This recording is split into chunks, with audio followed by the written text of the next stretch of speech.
Hey everyone, welcome back. We're glad to have you with us. Just want to give you a short kind of recap here. First of all, this is Snow and I'm Curt. We just finished a world tour, 6.5 years in our tiny house on wheels with our 2 cats, 55 countries in total, and it was a phenomenal journey. We are now back in the US and kind of recapping some of the behind the scenes things that happened during this journey. And this series right here this is the fourth episode. And so far we've kind of taken you through what it was like to sell everything, to build the van, to move out of the van, all that type of stuff. What our first few days on the road were like, what it was like to actually start a YouTube business, and all the things that encompass with that. It was like drinking from a fire hose, to be honest with you guys.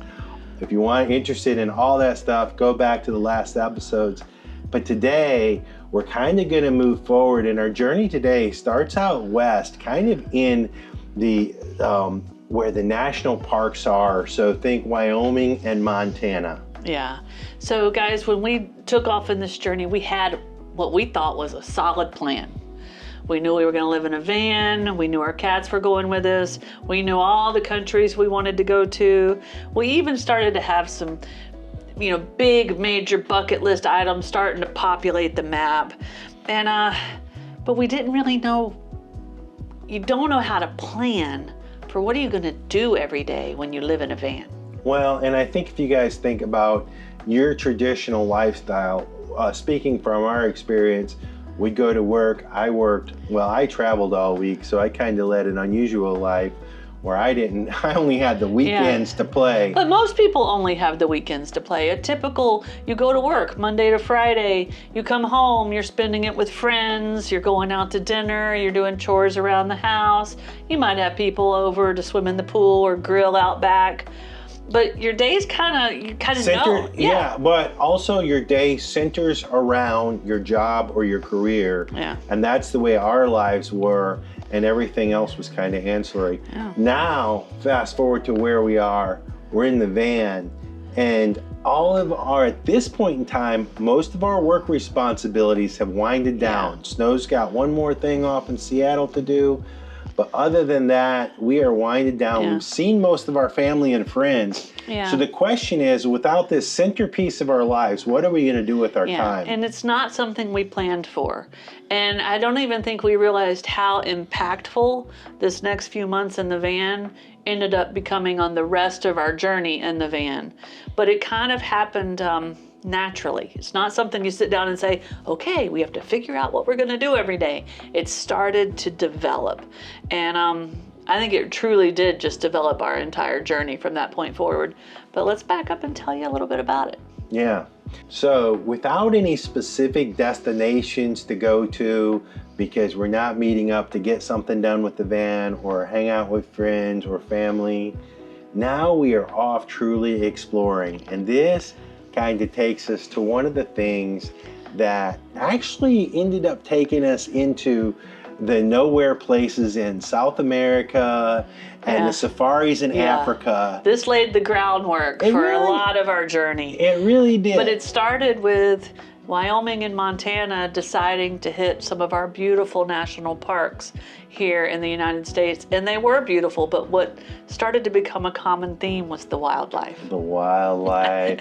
If there's one thing that Snow and I love doing, it's taking slow drives where we can scour the landscapes for wildlife. And we didn't know that. We didn't know that. This all started to develop in this time of our story. Yeah, and Snow even made up a word. It was called lookany. It was. So we were kind of driving towards the big parks, Teton and Yellowstone. Yeah. So we were kind of coming across Wyoming, and we saw a moose. Yeah. Well, no, before that, we saw a moose or something, and we were driving down this road, and I'm like, this is very moose lookany. So lookany became a word. This is bear lookany. This is elk lookany. And I was usually right. Well, we kind of started to spot some trends, briars or whatever, where we typically see the moose, and Anyway, that was a kick that Snow came up with her own word. It stuck for a while. But the moose were kind of hard to spot. And we would just squint our eyeballs and slow down and look for them. And we had some incredible sightings.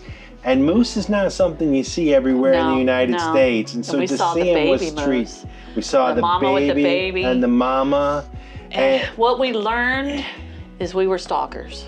We liked to stalk the wildlife and then to get a camera on it, which is really good that we enjoyed that, because that brought the joy to your living rooms as well. But the moose. Well, and then the pronghorns, you know, I mean, something that there's quite a few out in the West is pronghorns. And I believe, if I'm not wrong, that pronghorns are antelope, which are different from deer, meaning they don't lose their horns every year.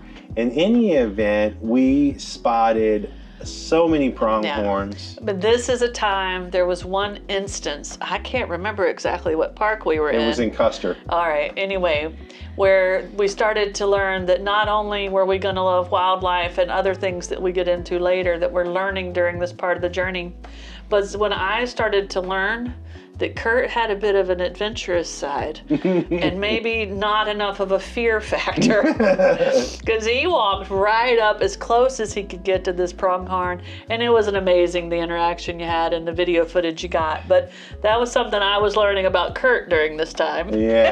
Well, we got into Yellowstone and we got into Tetons, and of course we were looking for bear and elk.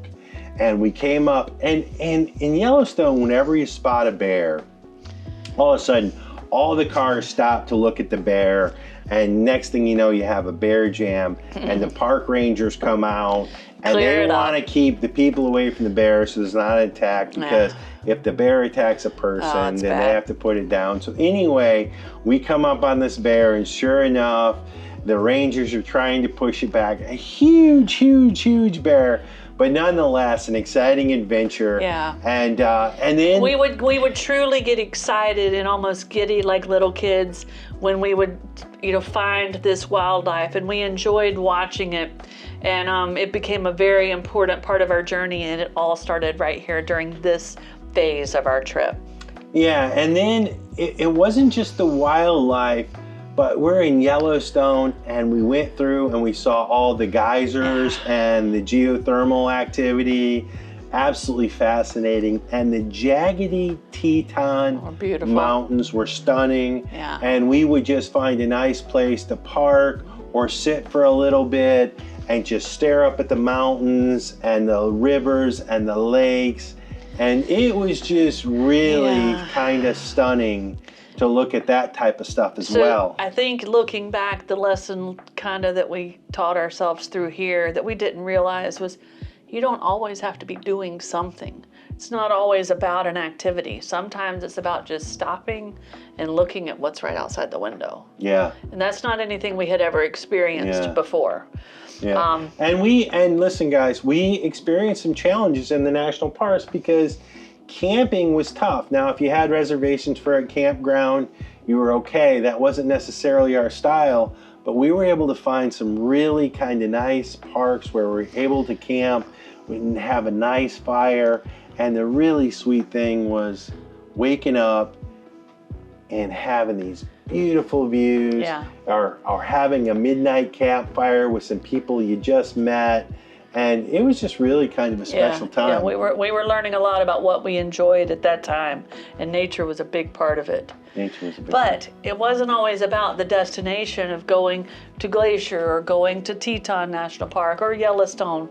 Sometimes it's about what you stumble up on in between. We really did learn to appreciate the journey.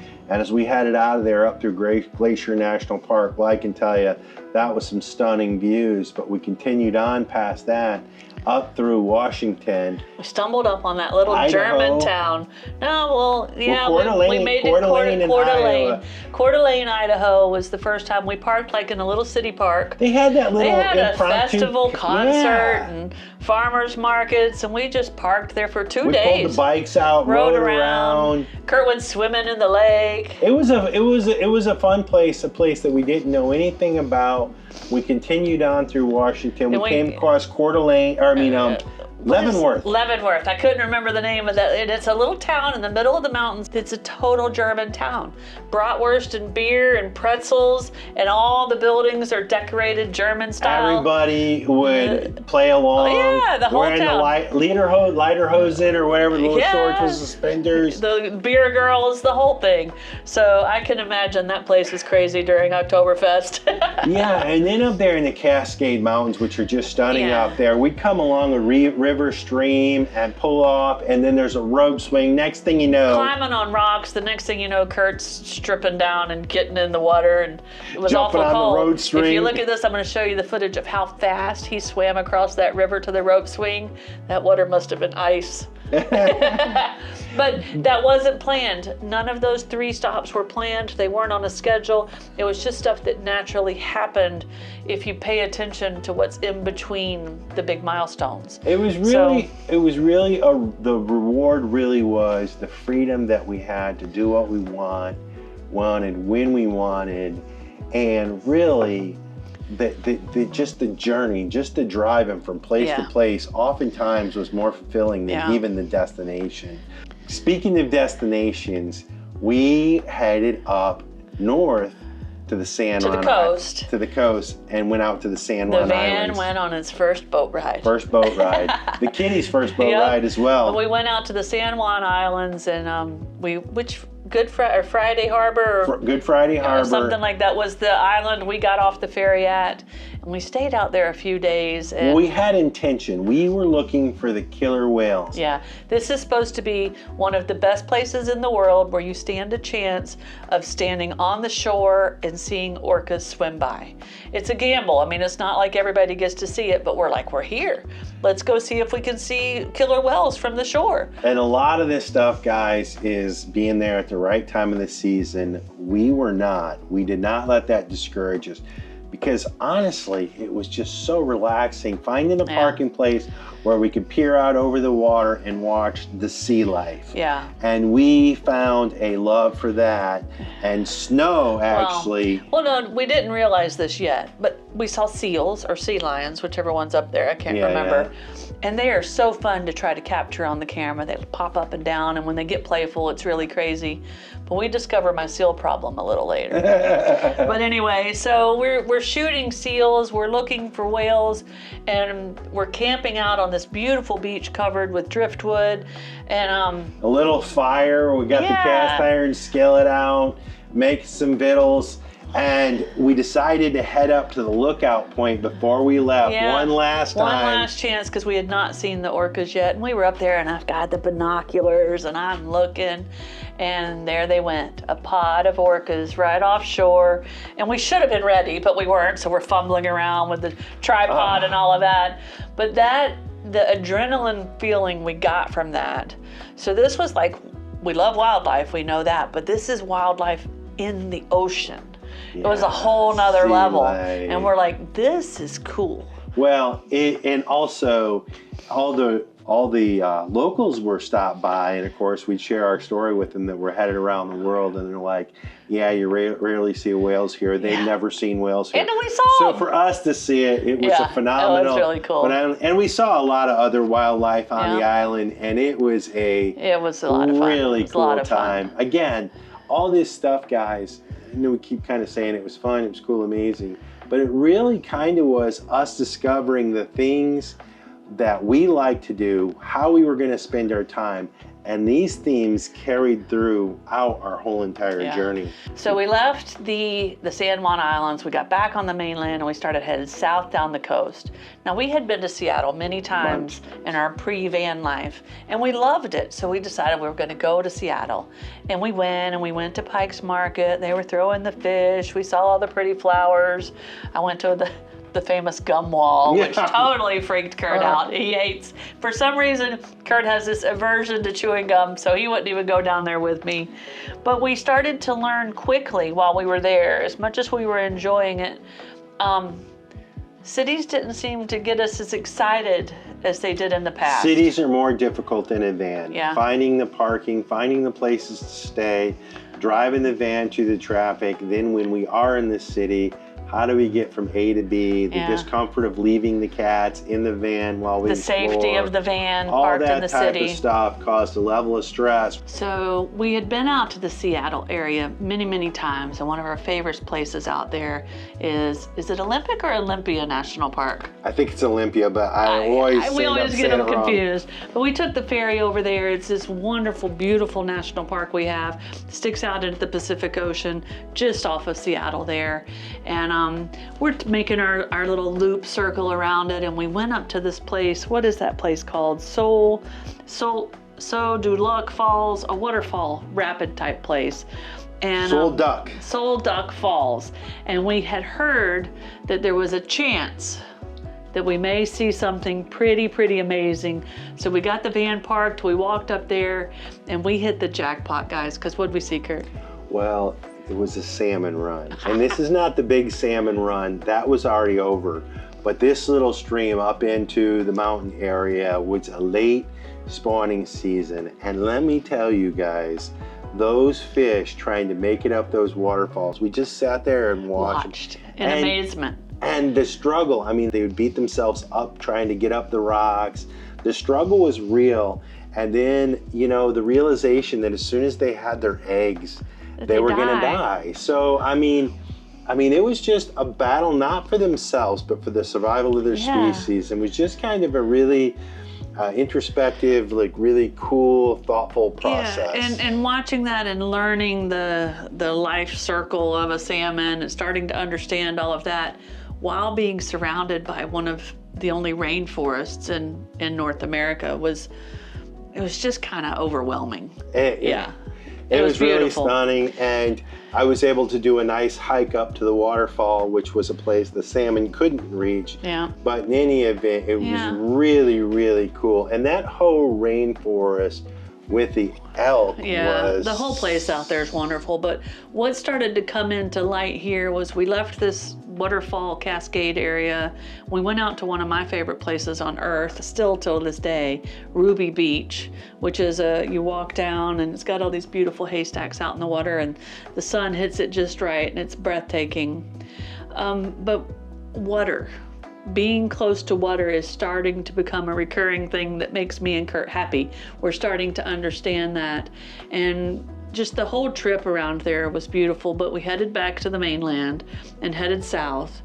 And then we had, I don't want to call it a collision of things we were learning we loved happen. We were on the coast of Oregon and we're driving along, looking at beautiful landscape, beautiful coastline, and then we see whales just breaching out there. And so we stopped, we were watching it, and we were realizing we were seeing gray whales. And what's super important about this, guys, is in a couple of our past videos, we've hinted that the reason we're staying in the United States for 7 months, why we had that timeline, is because there's a place we need to be down in Mexico at a certain time. And we're headed down to Mexico for a few reasons, but the big bucket list item is to go to this place in Baja where the gray whales migrate down from Alaska and go into this harbor bay area and have their babies. And then they stay there until their babies get big enough. And it's like a big destination for us. But what we realized while we were watching these whales jump is we were actually watching their migration. These were the same whales that we might see in a few months in Mexico having their babies. And that's when we were like, we can follow them. We'll keep up with these guys. Well, these whales were just giant, beautiful creatures. But you just kind of sort of feel this connection with them. And to be honest with you, it's one of the reasons why we ended up chasing whales all around over the world, any beach where they were. And so as you can see, this initial trip where we didn't know what the heck we were going to do with our time was actually shaping our journey for years to come. Yeah. Now, go ahead. Yeah, well, for a little bit there along the coast, I can't remember quite when it happened, but while we're talking about this whole water thing, we headed back inland a little bit, and you went to that Bagby Hot Springs. So we went inland in search of this Bagby Hot Springs. Now, Snow had a migraine, so she couldn't go out there. But I went out there at night to look for this hot springs, and like a knucklehead, a mile and a half into the forest with this little light. Your light died. I came across this hot spring and I was like, wow, it was these wooden tubs, and the water came down in troughs, the hot water, and it was nice. And there was also a freshwater, cold water hose too. So you could fill your wooden tub up for your own liking and then just sit there and have a soak. And there were several in scattered different buildings and stuff. It was a little weathered or worn or whatever. I was so excited. I hopped up the next morning and went out there again. and got another soak. But guys, that locked in my desire to chase hot springs all around the world. I mean, this place was something else, and I had a good time. And you did that zigzaggy switchback hike up there in Oregon. Multnomah Falls in Oregon. Yeah. Along the steepest falls in Oregon, and probably one of the steepest falls in the United States. And that's where I realized, well, that's where it was reinforced how bad a shape I was really in. Well, we were in the parking lot and I looked up at it. I'm like, I'm gonna wait here with the cats. Yeah. Anyway, went up there, great views. Again, nice drive through there. Actually, down in Vancouver, we saw your friend Kelly. Yeah. And again, it was just about the destination, stopping off along at Mount St. Helens. And we started working our way back down south, down the coast of Oregon. Yeah. And we happened on this cute little town of Bandon, Oregon. And as you're driving in, you can just feel the cool vibe. And we're driving through the little downtown part, and we're like, this place is cool, but we had found a parking spot on iOverlander closer out to the ocean instead of on the inlet where the town is. So we went out there, and we spent the night out there, but we came back into that little town, and we'd found a place to park the van. And we're walking around, and it was a really cool town, but we look over on the dock, and we're like, what are they doing? And they had crab traps, and they were catching Dungeness crab. And we're like, well, why can't we do that? And we did. Again, guys. It was like a Wednesday or something. The power of freedom, guys. The power of freedom was setting in for sure. We walked over to the bait store. He rented crab traps. The license. And the chicken, just drilled a hole in a chicken leg quarter, tied it to the trap, and said, here you go, here's your license, go have fun. We sat out there all day, just trying. Days. Yeah. We caught a crab. We caught one that was big enough. Most of them we had to throw back. We caught lots of crabs. Yeah, we caught hundreds, but we caught one that we had a little scale where you could measure it, passed the test. We took it over to the restaurant right there, and they cleaned and cooked it up for us. So we sat there and ate the crab that we'd cooked. And a theme is starting to develop here, and it's water. Well, it's water. First of all, between the coast, the northern coast of Washington, not the whole coast, and then the coast of Oregon with all those haystacks down in Gooby Beach. Cannon Beach. For our generation, Cannon Beach is also known as Goonies Beach. It's where they shot Goonies. But yeah, we walked down there. And this is, there's also a new recurring theme starting to pop up that I'll get into a little bit maybe towards the end of this video, but we get to the edge and there's this big steep drop off to get down to the beach. And I'm looking down at my knee, which is starting to become more of an issue, that it just doesn't have the mobility left to get me places. So I had to stay sitting there. There's no way my knee was gonna get down on that beach and get back up. But Curt went down there and there was all the starfish and the tide pools. It was were unbelievable. Amazing. The haystacks. There were even beaches with like these little river rocks. And I mean, a lot of different unique beaches. Remember we went to that Rialto Beach or whatever, and the waves were crashing so hard. The foam. The foam was frothing up. Yep. And there was this little lady down there like picking up rocks or seashells or something. And the foam took her over. And it was a wave foam, and Snow's yelling at her, look out. And the foam just like totally surrounded her, but didn't get her. She was okay. But what we're learning is, man, we like to be by the water, any kind of water. It just brought ease to us right away. And then we crossed into California, And right on the side of, what's that? That's not US 1. What's it called over there? The Pacific Coast The Highway. Pacific Coast Highway. Like right there, there's this little pull off, little rest area. 3 or 4 cars can park there. And we just pulled in there and spent the night. Built a campfire right there on the beach. Another couple pulled in a few hours later in their van. We met some of our first world travelers. We met. Yeah, we were starting to meet other van life travelers. Rito and Sandra, I think were their something names. like that. We met Had a them. beautiful red Mercedes. Yeah. Yeah, it was just all starting to fall in place, and I don't really know how to put words into it, but this was a very formative time for us. And we've talked a lot about us, but we had 2 more passengers with us in the van, Vanna and G Money, our kitties. So we wanted to make sure we kind of let y'all know what was going on with them at this time. And as we roll into the redwoods, it's perfectly queued up because they loved walking in nature. And they loved the animals too. Little Vanna up in Washington thought she was this big bad tiger or something because she's decided she was going to chase a deer down the trail. Luckily, she was on her leash. But we started to learn that she had no fear. G would watch the buffalo through the window. Oh, they love to look at the big animals. Yeah. Snow said Vanna would chase the deer. and Vanna's a little baby goat, so running on the trees of the redwoods. But they loved getting out on walks, and we loved taking them on walks. So curious. One of the things about walking with the cats was it always gave me a chance to observe nature in a different way, because I would pay attention to what they paid attention to, and since they're little guys, they're looking down low, listening to sounds I can't hear. Yeah. And it just adds a whole nother element to be out there in nature. And I think a lot of people have asked us throughout the years, are we happy we brought the cats? And to be honest with you, at that point in time, we at no point in time did we ever second guess bringing the cats. They made our van a home. Yeah, for sure. They and really they loved that screen door you built them. They loved the screen door. And a lot of you already from these past few episodes have asked us, how did Curt build the screen door? Well, you've got a video on that. Yeah. So we'll try to remember to put a link to that into the description. But they loved it. Vanna started to become a little dash kitty. Yeah. They started settling into their sleeping spots.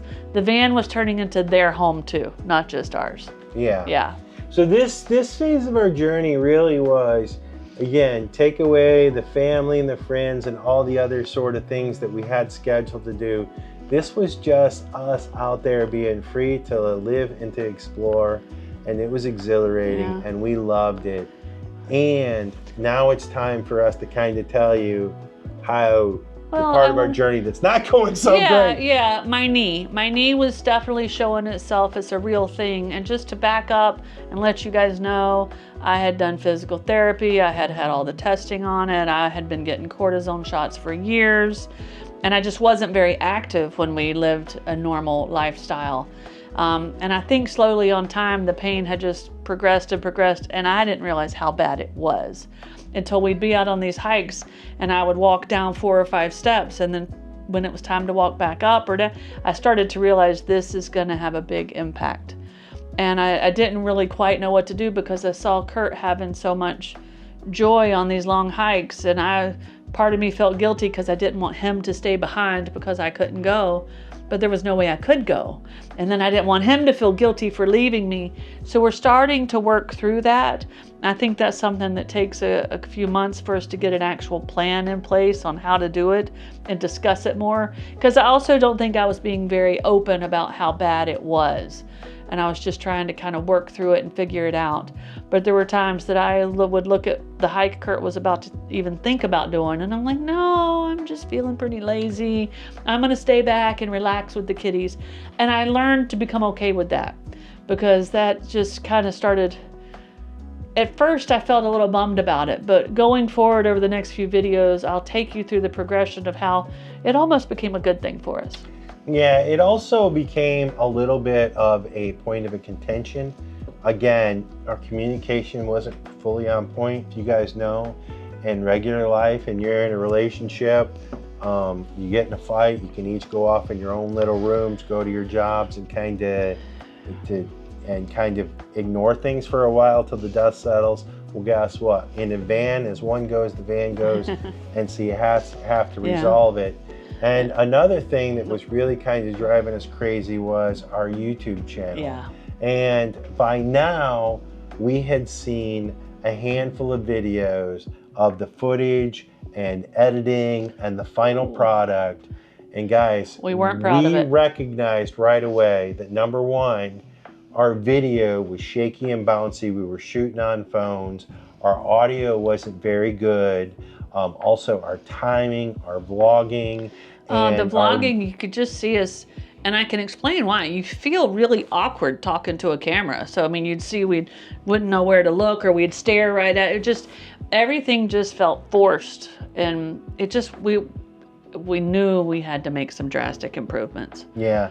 And kind of as we looked at that, we knew we needed some new gear. We knew we needed to improve our vlogging, but we had some experience. And so we had something to build on. And we weren't making a lot of money at the time. You want to kind of give them an idea? Oh, of what yeah. But one thing I will say, we're sitting here beating ourselves up pretty good, but this time span we're talking about now covers about 3 months or so. Mm-hmm. And the first few videos during that time frame were horrible. But there was some little improvements starting to happen. We were getting a little better at sharing the journey with you guys, which was important to us, but we had a long way to go. Yeah. And our income was showing it. So I'll back up. We told you the first 3 months in the last video, but I'll tell them to you again. September, we made $204. October, $195. This is back in 2019, guys. November, $143. December, we made $248, and in January, we made $76. So in our first 7 months on YouTube, we made a whopping $866. And believe it or not, guys, we had hope because we were seeing our views go up. We already were monetized. Yeah. So that was a big... We were getting money. We were getting some money, and we knew we could see that we had room to improve. Yeah.